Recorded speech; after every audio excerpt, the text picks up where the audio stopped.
রাস্তা দিয়া যায় আর জমিদারের পুত্রবধূও যায়। একজন সামনের থেকে আসতেছে, একজন সামনের দিকে যাইতেছে।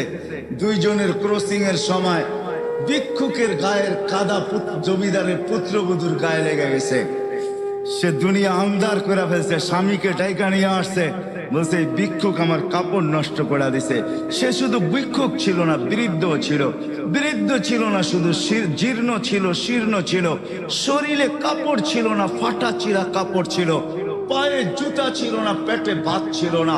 জমিদারের পুত্র সইতে পারে নাই, যৌবনী শক্তি সয় তো সয় কি কইরা তার স্ত্রীর গায়ে ভিক্ষুকের কাদা, বস সমগ্র শক্তিকে হাতে জমা করা একত্র করা বৃদ্ধের গালে বসায় দিছে।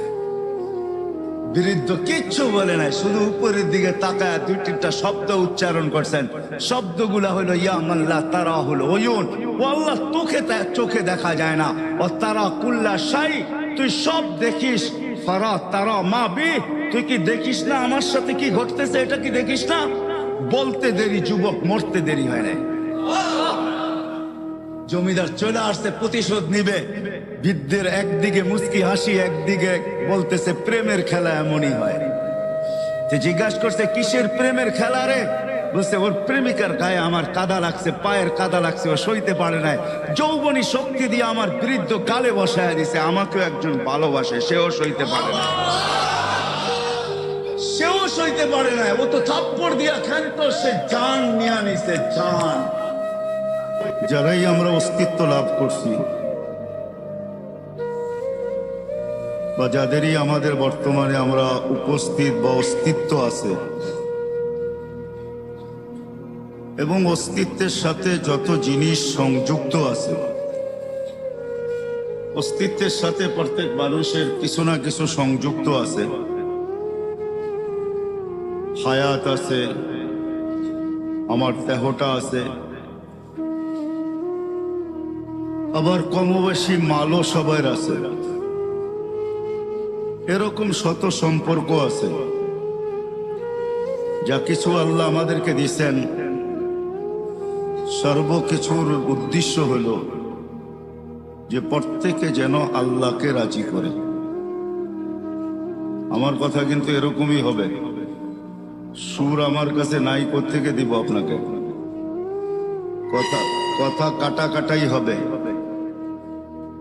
আস্তে আস্তে ভলিউম বাড়বে। মাইকের ভলিউম বাড়লেই তো হলো না, আমারও তো ভলিউম বাড়তে হবে। আপনি মাইকের ভলিউম বাড়ায় দিলেন, আমার ভলিউম বাড়লো না, তাহলে তো আর আওয়াজ বাহির হবে না, ঠিক না? আর আমার ভলিউম যখন বাড়বে, তখন মাইকের ভলিউম কম থাকলেও আওয়াজটা শোনা যাবে। এই জন্য একটু অপেক্ষা করেন। কেননা এমন না যে আমরা আসছি আমাদের চির দুশ্মন, উনি বাহিরে ঘুরতে গেছে, এমন না। উনিও কিন্তু আমাদের সাথেই আসছে। কেননা উনি জানে যে যতটুকুই মজমা, আওয়াজ যতটুকুই যায়, কারো দিলে যদি কথাগুলা লেগে গেল, আর সে যদি কালকে সকাল থেকে আমাকে বিদায় দিল, তাহলে ক্ষতি তার বিরাট বড় হয়ে যাবে। এই জন্য সে আমাদের সাথেই আসছে। শুধু সে আসে নাই, আরেকজনকে সাথে নিয়ে আসছে, যেটা সদা সর্বদা আমরা ভিতরেই বহন করে রাখি। আমাদের মনটা আমাদের ভিতরেই আছে। না, মনই শয়তানকে শয়তান তৈরি করছে। শয়তানের কোনো পিশাব ছিল না, সে কারো মুরিদ ছিল না যে পিশাব মারা গেছে তাকে খেলাফত দিয়া দিছে আর সে কিয়ামত পর্যন্ত এটাকে পরিচালনা করবে, সে দরবার খুলা দিছে, এমন না। তার মনই তাকে বিরোধিতা করা, তার মনই তাকে গোমরা করছে। ঠিক আমাদের ভিতরে কিন্তু আমাদের একটা মনও আছে, যেটা শয়তানকে পদভ্রষ্ট করছে। শয়তানের মনই শয়তানকে ধোঁকা দিছে, এই কথা বুঝাইছে যে তুই তো উত্তম, মাটিকে জ্বালায়া ইটো বানাস, আবার সবকিছুকে জ্বালায়া তুই ছাইতে রূপান্তরিত করিস। তুই আগুনের তৈরি, মাটিটাকে সেজদা করবি তো করবি কেন? তার বুঝে আসছে, যুক্তি দিয়া তাকে বুঝাইছে, যেরকম আমরা এখন যুক্তি তর্ক দিয়া বুঝি। সবাই মনে মনে ভাবে, কথাগুলা শুনি, ভালো লাগার পরেও অনেকজনে এই কথাই বলবে যে আমাদের বিবেক বুদ্ধি বিদ্যা কি কম আছে নাকি? আমরা জেনারেল শিক্ষায় শিক্ষিত, আর হুজুররা হলো ধর্মীয় শিক্ষায় শিক্ষিত। অথচ সে কোনোদিন তাকায় দেখে নাই যে ডিকশনারিতে জেনারেলের অর্থটা কি লেখা আছে। ডিকশনারিতে জেনারেলের অর্থ লেখা আছে সাধারণ শিক্ষা। সাধারণ জিনিস নিয়ে যে গৌরব করা যায় না, এটা আমাদের মাথায় নাই। বিদায় আমরা বইলা বেড়াই আমরা কি শিক্ষিত কম নাকি? বরিশালের থাকলে তো বইলেই বসবে, মুই কি কম বুঝি, মোরে বুঝাইতে হইবে। তো বিদায় যুক্তি তর্ক দিয়া শয়তান বুঝাইছে, মন বুঝাইছে শয়তানকে যে তুই উত্তম। এই জন্য সে সৃষ্টি যদিও আল্লাহর পাওয়ার সম্বন্ধে আমাদের চেয়ে শয়তান 1000 কোটি গুণ বেশি জানে। কেন সে দীর্ঘ একটা সময় আরশের নিচে ছিল, 30,000 বৎসর টানা আরশের নিচে ছিল। সে শুধু আরশের তওয়াফ করছে, বিদায় তার অভিজ্ঞতা জ্ঞান অনেক বেশি। কিন্তু সে মনের কাছে মার খেয়ে গেছে, বিদায় ওই শয়তানও আমাদের সাথে আসছে। মন তো আছেই আছে। এই জন্য আল্লাহ রসুল কোন পর্বে বলছিলেন যে তুমি যদি মনের উপরে 1 পা দিতে পারো, তাইলে আরেক পা তোমার আমি জান্নাতে দেওয়ায় দিব। যদি মনের উপরে 1 পা দিতে পারো, তাহলে আরেক পা তোমার জান্নাতে হবে। কিন্তু এটা পারাটা বড় কঠিন, পারাটা বড় কঠিন, এত সহজ না। এই জন্যই হাদিসে শব্দ আছে, আলা ইন্না নারা সাহালুন, জাহান্নামে যাওয়া অনেক সহজ, জান্নাতে যাওয়া এত সহজ না। আলা ইন্নাল জান্নাতা হাসানুন বিরবওয়া, জান্নাত বড় উঁচা, বড় চূড়ায় চড়তে হবে, চড়তে চড়তে চূড়ায় পৌঁছতে হবে, তারপরে জান্নাত মিলবে। আর বলছে জাহান্নাম সহজ, আলা ইন্নান নারা সাহলুন, জাহান্নাম সহজ। আলা ইন্নান নারা সাহলুন, জাহান্নাম বড় সহজ। বিশাহওয়া, শুধু মনের ঘোড়ার উপরে বসা যাও, মনের ঘোড়া তোমাকে জাহান্নামে ঢুকায় তারপরে ফিরে আসবে, এর আগে ফিরবে না। তোমাকে কিচ্ছু করতে হবে না। বিদায় ধৈর্য সহকারে ধ্যান দিয়া শুনবো, তাইলে কথাগুলো বুঝে আসবে। আর যদি আজকে বুঝে আসে, তাহলে করা সহজ হবে। এটাই আমার আলোচ্য বিষয়ের প্রথম হেডলাইন ছিল, এটাই যে আল্লাহ আমাদেরকে যা কিছু দিছেন, অস্তিত্ব বলেন, যার কাছে যা আছে, যুবকের কাছে যৌবন আছে, তো এটা আল্লাহকে পাওয়ার জন্য। আমি এক একটার উদাহরণ কোটেশন উদাহরণ দিব। যুবককে যৌবন দিছেন আল্লাহ পাওয়ার জন্য। যদি আল্লাহ পাওয়ার জন্য যৌবন না দিতেন, তাহলে আল্লাহ এতগুলা পুরস্কার কোনোদিন ঘোষণা করতেন না। আল্লাহ যুবককে আগেই শোনায় দিয়েছেন, তোমার যৌবন আমাকে পাওয়ার জন্য। পাইলে কি হবে মালিক? তোমার জন্য এখন থেকেই আমি আরশের নিচে গ্যালারি বানাইতে শুরু করব। নর্মাল গ্যালারিরা super deluxe gallery, normal gallery না। স্টুডিয়ামে নর্মাল গ্যালারিও থাকে, আবার সুপার ডিলাক্সও থাকে। সুপার ডিলাক্স যেটা হয়, ওটার ভিতরে চেয়ারও আলাদা, এসিও লাগানো থাকে, দেখতে অসুবিধা হইলে প্রজেক্টরও থাকে। কি বলেন, বুঝাইতে পারতেছি? দেখতে যদি কোনো যুবকের অসুবিধা হয় তো প্রজেক্টর থাকে। আবার ওটার ভিতরে খাওয়া দাওয়াও থাকে। একটু পর পর জিজ্ঞাসা করে চা খাবেন, একটু পর পর জিজ্ঞাসা করে পানি লাগবে, কেননা খাদেম থাকে তো, কেননা সুপার ডিলাক্স ওরকম টিকিট নিয়ে ঢুকছে, বিদায় ওটার ভিতরে সমস্ত ব্যবস্থা থাকে। কোথাও কোথাও এমনও থাকে যে কনভেস পর্যন্ত বাড়ির থেকে গাড়িতে নিয়ে যাবে, আবার গাড়িতে বাড়ি পৌঁছায় দিবে। আবার এদের জন্য সিকিউরিটিও থাকে, এদের গেটও ভিন্ন থাকে। এরা সাধারণ গেট দিয়ে ঢোকে না, এদের জন্য গেটই ভিন্ন। সব কিছুর ভিতরে পার্থক্যতা থাকে। তো যুবককে যে যৌবন দিছেন, এটা আল্লাহকে পাওয়ার জন্য দিছেন। এই জন্য আল্লাহ ঘোষণা দিছেন, যুবক যৌবন আমাকে পাওয়ার জন্য, নাইলে তোমাকে আমি যৌবন দিতাম না। আমরা ভাবি যৌবন মনে হয় অন্য কাজের জন্য দিছেন। না না না না, বাহিরের লাউড স্পিকার খোলা, বিদায় এত কথা ইঙ্গিতে এত কথা বোঝানো যাবে না, নাইলে চোখে আঙ্গুল দিয়েও বোঝানো যেত। যৌবন আল্লাহ এই জন্য দেন নাই যেই জন্য আমরা ভাবি। যুবকরা যেটা ভাবে এই জন্য যৌবন দেন নাই, আমাদের সমাজ যেটা বলে এই জন্য যৌবন দেন নাই, যে কিছু করলে তো এই বয়সেই করবে। প্রবাদ বাক্য আমাদের আছে সচরাচর, মা বাবাও বইলা বেড়ায় কখনো কখনো যে যুবক তো এই বয়সেই তো কিছু করবে, ঠিক না? এই বয়সে যৌবন কিছু করার জন্য দেন না, আল্লাহকে পাওয়ার জন্য দিচ্ছেন। এই জন্যই আল্লাহ বুঝাইতে চাইতেছে, যুবক তোমার যৌবন আল্লাহকে পাওয়ার জন্য। তুমি আল্লাহকে পাওয়ার জন্য যৌবন দিছি, তো ঘোষণা দিতেছেন তুমি আল্লাহকে যদি পায়া যাও তো তোমার জন্য আমি আজকের থেকেই শাবুন নাশা ফি ইবা সাবআতুন ইয়াদিল্লুহুমুল্লাহু তাহতা দিল্লি ইয়াউমা দিল্লু শাবুন নাশা ফি ইবাদাতিল্লাহ। আল্লাহ বলতেছেন তোমাকে আমার আরশের নিচে কিয়ামতের দিন সুপার ডিলাক্সে আমি জায়গা দিব। শুধু ডিলাক্স না, সুপার ডিলাক্স। তোমার জন্য এই গ্যালারি তৈরি হবে। যুবকের যৌবনও আল্লাহকে পাওয়ার জন্য, রূপসীর রূপও আল্লাহকে পাওয়ার জন্য। বলতে বলতে যদি বলা যায় তাহলে দারিদ্রের দারিদ্রতাও আল্লাহকে পাওয়ার জন্য। কেননা গরিবের ঘরের দুয়ারে জান্নাত লুটুপুটু খায়, গড়াগড়ি খাইতে থাকে।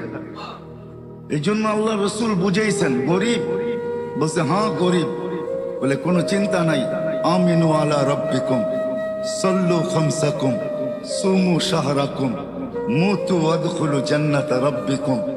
ঈমানটা বানাও, নামাজটা ঠিক করো, রোজাটা রাখো, মরতে দেরি, জান্নাতে যেতে দেরি হবে না। তারপরে পুরস্কার দিছেন। কেমন পুরস্কার? দুনিয়ার আধিপত্য হাজারো মানুষের হাতে, হাজারো শ্রেণীর হাতে। শ্রেণী বলা যায়, মানুষ না, হাজারো শ্রেণীর হাতে দুনিয়ার আধিপত্য। বাড়িওয়ালার ভাবি ভিন্ন, ঠিক না? কি বলেন? হ্যাঁ, যদিও খুদলে নিচে এখনো পানি পাওয়া যাবে কামরাঙ্গীর চরে। রাগ হয় না, কিন্তু বুঝানোর জন্য বলতেছি, পায়ে হাত রাখি। কেননা 30 হাত গভীর ছিল, এখানে 40 হাত গভীর ছিল। কামরাঙ্গীর চর যখন পড়তাম তো বর্ষার যুগে তো এই পুরাটা চরই আমাদের চোখের সামনে ভাসত। আজকের কথা বলতেছি না, সেই 86-র কথা বলতেছি। তো পুরাটা চরই তো চোখের সামনে ভাসত, ভাসমান। তো বাড়িওয়ালার ভাবি ভিন্ন। তো হাজারো শ্রেণীর হাতে এখন দুনিয়ার আধিপত্য, ঠিক না? মার্কেটওয়ালা হলে তো কোনো কথাই নেই, ঠিক না? আমি আপনাদের এখানের একজন লোককে চিনি যে এখানের মার্কেটের মালিক। আপনাদের এখানে হবে না হয় কালীগঞ্জ হবে, মনে হয় এইখানেই হবে, কামরাঙ্গীর চরেই। উনি আমেরিকাতে থাকে, এইখান থেকে টাকা যায়, ওইখানে বসে আরামে থাকেন, কিচ্ছু করেন না। জিজ্ঞাসা করলাম কিছু করেন না, কিভাবে চলেন? হুজুর চিন্তা করেন না, আমার মার্কেটের দোকান আছে তো, 50-60টা দোকান আছে, যা বাড়া আসে ওটা দিয়ে আমার চলে যায়। তো যেটা বুঝাইতেছিলাম, হাজারো শ্রেণীর হাতে দুনিয়ার আধিপত্য। আমি বিভক্ত দেখাইতেছি না, কিয়ামতের দিন আধিপত্য হবে গরিবের হাতে। কিয়ামতের মাঠের সর্দার গরিব, কিয়ামতের মাঠের আধিপত্যওয়ালা গরিব। কিয়ামতের মাঠের রংবাজ গরিব, যত শব্দ দুনিয়াতে আছে আধিপত্যের জন্য সব ওর লোকে ফিট করতে পারেন। এই জন্যই হাদিসে আছে কিয়ামতের দিন ফেরেশতা আসবে ওর কাছে হিসাব দিতে, চলো তো ফেরেশতাকে ও চোখ দেখায় দিবে, ফেরেশতার চোখে আঙ্গুল ঢুকায় দিবে আর বলবে আইয়ু হিসাবিল্লানা, আমাদের কিসের হিসাব, পাগলি এখান থেকে, আমাদের কিসের হিসাব? তো তর্ক বিতর্ক আল্লাহ দেখবে, জানবে। আল্লাহ জিজ্ঞাসা করবে তর্ক বিতর্ক কিসের? কয় গরিব হিসাব দিতে রাজি না। আল্লাহ বলবে শান্ত ভাষায় জিজ্ঞাসা করো, ভদ্র ভাষায়, কেন দিবে না? তো গরিবের কাছে ওই দিনও লজিক থাকবে, যুক্তি থাকবে। বলবে মা আতান আল্লাহু মালা, দুনিয়াতে মাল দেয় নাই, কিসের হিসাব? মালই তো দেয় নাই। সকালে আনছি বিকালে শেষ, বিকালে আনছি সকালে শেষ। নুন আনতে পান্তা শেষ, পান্তা আনতে নুন শেষ। 1 তারিখে পাইছি, 20-25 তারিখে শেষ। মালই নেই, কি হিসাব? আল্লাহ স্বীকারোক্তি দিবেন, গরিবদের পক্ষে আল্লাহ যাবে আর বলবে সাদাকু, এরা সত্য বলছে, মাল দেয় নাই। হয় দুনিয়ার জোট কোনো জোট না, জোট তো হবে কিয়ামতের দিন। ওমতাজুল ইয়াউমা আইয়ুহাল মুজরিমুন, এটাই আল্লাহ বুঝাইতেছেন, কিয়ামতের দিন জোট হবে, জোট। ওমতাজুল ইয়াউমা আইয়ুহাল মুজরিমুন, ওই দিন জোট হবে, জোট। জোট বোঝেন? ঐক্য, জোট। ওই দিন হবে জোট, গরিবরা জোটবদ্ধ হবে, স্লোগান দিবে,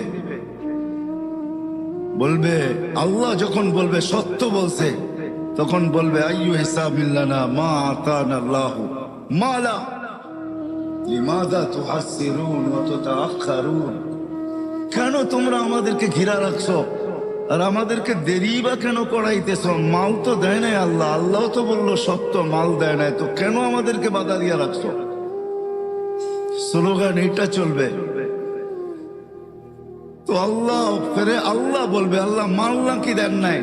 ফেরেশতারা বলবে মাল নাকি দেখ না? আল্লাহ বলবে সত্য। বলবে কি করব? তো আল্লাহ বলবে গাত্তুহুম আস্তুরুহুম, তাড়াতাড়ি এদেরকে লুকাও আর ঢাকো, কেননা এদেরকে সামনে যা শোনাবো, দুনিয়াতে এদের উপরে যারা দয়া করছে একজনকে জান্নাতে যেতে দিবে না। কেননা কিয়ামত বদলার দিন, যে যার সাথে যা করছে তার বদলা তাকে পাইতেই হবে।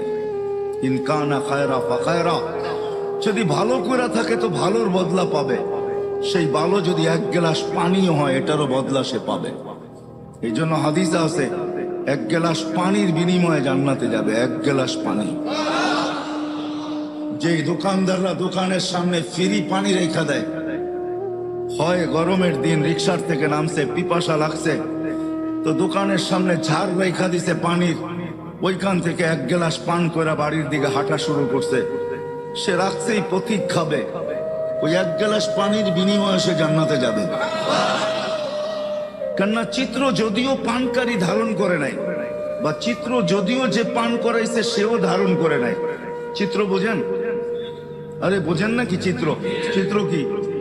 ছবি তুলে রাখে নাই সে, যদিও তার দোকানের ক্যামেরা স্ন্যাপ নিছে, ছবি কালেক্ট করছে, কিন্তু এটা বেশি দিন ছিল না। হয়তো যতদিন এটার ভিতরে সিস্টেম আছে, 15 দিন, 1 সপ্তাহ, 1 মাস, 1.5 মাস, হয়তো এতদিন পরে নিজে নিজে ডিলেট হয়ে গেছে, কিন্তু আল্লাহ এই চিত্রকে ধরে রাখছেন। কিয়ামতের দিন যে পান করছে সে যদি জান্নাতে যায়, আর যে পান করাইছে সে যদি না যায়, তো আল্লাহ ওই যে যাবে না, যে পান করাইছে তার সামনে চিত্র তুলে ধরবে আর তাকে দেখায় দিবে, ওই যে যায় বদলা নিলে নিতে পারো। তো হাদিসে আছে সে যে গতি রোধ করবে, গতিটাকে রোধ করবে আর বলবে 1 গ্লাস পানি আমার দোকানের সামনের থেকে তুমি কখনো পান করছিলা, বিনিময় দিতে হবে। ওই দিন নেই নাই বটে, কিন্তু আজকে প্রয়োজন বিদায় আজকে নিতে বাধ্য। আমাকে বিনিময় দিবে, তারপরে যেতে দিব, নাইলে যেতে দিব না। কথা লম্বা হয়ে যাবে। সে ভাববে মনে মনে যে চিনি না, জানি না, শুনি না। আর জান্নাতের কিয়ামতের মাঠে এই চিত্র হবে এটাও কোনোদিন শুনি নাই। দুনিয়ায় শুনতাম যে ঠেকবাজ আছে, ছিনতাইকারী আছে, ডাকাত আছে, কিন্তু এরকম দিনে দুপুরে কিয়ামতের মাঠে কেউ ঠেক দিবে এটা তো জানতাম না। তা আল্লাহ জিজ্ঞাসা করবে কি ঘটছে, তা আল্লাহকে পুরা শোনাবে। তা আল্লাহ বলবে তুমি চিনো না? বলে না আল্লাহ, চিনিও না, জানিও না, মনেও নাই, কোথাও মনের কোনায় নাই। মেমোরি পুরা তালাশ করে দেখছি, কোথাও এই জিনিস পাই নাই। তো আল্লাহ আজকে যেটা সেভ করে রাখছে ওই চিত্র আল্লাহ তুলে ধরবে, এই যে দেখো।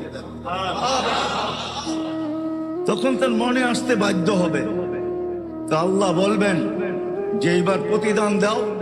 তো সে বলবে আল্লাহ আমি তো আপনার করুণায় যাইতেছি, আমি তো আপনার দয়ায় যাইতেছি, আপনার অনুগ্রহে জান্নাতে যাইতেছি, আমি একে দিব তো দিব কোত্থেকে? তখন আল্লাহর রহমতে জোশ আসবে।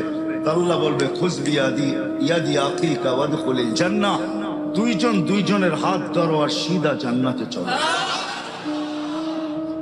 সময় অল্প, আপনাদেরকে আমি বুঝাইতে পারবো না। লম্বা সময় হতো তাহলে বোঝানো যেত, এজন্য সময় স্বল্পতার কারণে কিয়ামতের দিন গরিবদেরকে আল্লাহ বলবে যে ডাকো আর লুকাও। এজন্যই পরক্ষণে যা শোনাবে, যারা দুনিয়াতে গরিবের উপরে দয়া করছে তারা সব পিছন থেকে এসা পাঞ্জাবি টাইনা ধরবে। কেননা কিয়ামতের মাঠ বদলার দিন, যে যার সাথে যা করছে ওটার বদলা দিতেই হবে। হুকুকুল্লাহ তো মাফ হবে, কিন্তু হুকুকুল ইবাদ একটাও মাফ হবে না। না না না, মাফ হবে না। আমরা তো হুকুকুল্লাই মানি না, হুকুকুল ইবাদ কোত্থেকে মানবো? হুকুকুল ইবাদ বলতে তো আমরা চিনিও না, জানিও না। খায়ের এটা আলাদা আলোচ্য বিষয়, ওইদিকে আমি চাইতে চাই না। যেটা বুঝাইতে চাই ওইদিকেই যেতে চাই। বিদায় ডাকবে, লুকাবে, তারপরে আল্লাহ বলবে কানে কানে বলে দাও ইনতালিকু ইলাল জান্নাতি বিগাইরি হিসাব ওয়ালা কিতাব, জান্নাতে চলে যাও তোমরা, না হিসাব না কিতাব। হ্যাঁ, দারিদ্র তো আল্লাহকে পাওয়ার জন্যই দিয়েছেন। আজকে যারা দরিদ্র না, বড় গরিব না, ধনী, হায় হায় হায়, তাইলে কোনোদিন দারিদ্রতা যদি আল্লাহকে পাওয়ার জন্য না হইতো, তাইলে কোনোদিন হাদিসে এই কথা আসতো না যে আল্লাহ বলবে ধনীদেরকে দেখায় তুমি 500 বছর জান্নাতের নেয়ামত ভোগ করো। কেননা ধনীরা তোমাদেরকে দেখায় ভোগ করছে। বহুত লোক এখানে হইতে পারে এরকম আছে প্যান্ডামিকের কারণে। প্যান্ডামিক বোঝেন? মনে হয় বোঝেন নাই। করোনার কারণে, করোনার বিপর্যয়ের কারণে গত 2টা ঈদ গেছে, বহুত কামরাঙ্গীরচরে লোক এরকম পাওয়া যাবে যে চোখের পানি ঝরছে কিন্তু সন্তানের সামনে ঝরায় নাই। মা হয়তো ঝরছে, কোনো মতে আঁচল দিয়া মুছা নিছে, সন্তানকে জানতে দেয় নাই। বাবা হয়তো অন্তরালে যে চোখের পানি ঝরাইছে। ঈদের ভিতরে একটা নতুন কাপড় বাচ্চাদেরকে দিতে পারে নাই। কোরবানি ঈদ গেছে, হয়তো এমনও হয়েছে যে 1 কেজি গোশত কোথার থেকে আইনা সন্তানের মুখে উঠাইতে পারে নাই। ঠিক না? হবে কামরাঙ্গীরচরে এরকম লোক? না হবে না? সবাই বাড়িওয়ালা? না না না না, আমি জানি বাংলাদেশ সম্বন্ধে আমার ধারণা আছে, এরকম লোক হবে বাংলাদেশে হাজারো। আল্লাহ তাইলে এই গর্ব দারিদ্রতা যদি আল্লাহকে পাওয়ার জন্য না হতো, তাইলে এই বিনিময় কোনোদিন রাখা হতো না যে তুমি ধনীদেরকে দেখায় জান্নাতের নেয়ামত 500 বছর ভোগ করবে। 500 বছর না। কামরাঙ্গীরচরেও কিছু দোকান আছে, রিক্সাওয়ালা সামনে দিয়া যায় আর মনের ভিতরে আগুন জ্বলতে থাকে, আর কখনো কখনো অভিযোগও আল্লাহর বিরুদ্ধে করতে থাকে যে আল্লাহ আজ পর্যন্ত তো এতটুকু পয়সা দিলা না যে এই দোকানটায় ঢুকি আর এইখানে কি তৈরি হয়, কমসে কম একটা আইটেম হইলো খাই বা একটা আইটেম হইলো বাড়িতে নিয়ে যাই। এরকম দোকান নাই কামরাঙ্গীরচরে? আপনাদের এই মার্কেটেই আছে। ফাস্ট ফুড যেখানে বিক্রি করে, ভালো ভালো নামি দামি হোটেল যেগুলা বিকালে চালু হয়, রাত্র 1টা-1:30 পর্যন্ত চলে, গ্রিল শিরিল বার্গার সার্গার, কত রকমের আইটেমের খাওয়া, ঠিক না? হাজারো ব্যানওয়ালা ডেলি যায়, আর মাঝে মাঝে দেখে এরকম কোন ক্যামেরা আসে নাই যে ওটার স্ন্যাপ নেওয়া যায়। স্ন্যাপ স্ন্যাপ বুঝেন, চিত্র নেওয়া যায় যে ওই সময় ওর দিলের ভিতরে কি বলতে থাকে। কেননা ওর ঘরের বাচ্চারাও মনে চায় যে এই খাওয়া খাই, ঠিক না? হ্যাঁ, ওর দিলের অবস্থা কি হয়। এই জন্য দারিদ্র তো আল্লাহকে পাওয়ার জন্য, নাইলে আল্লাহ এত বড় পুরস্কার কোনোদিন রাখতেন না যে তুমি 500 বছর ভোগ করবে। ধনীরা দেখতে থাকবে গ্লাসের এই দিক থেকে, তুমি থাকবে ওই পারে, এরা থাকবে এই পারে, তুমি খাবে বার্গার।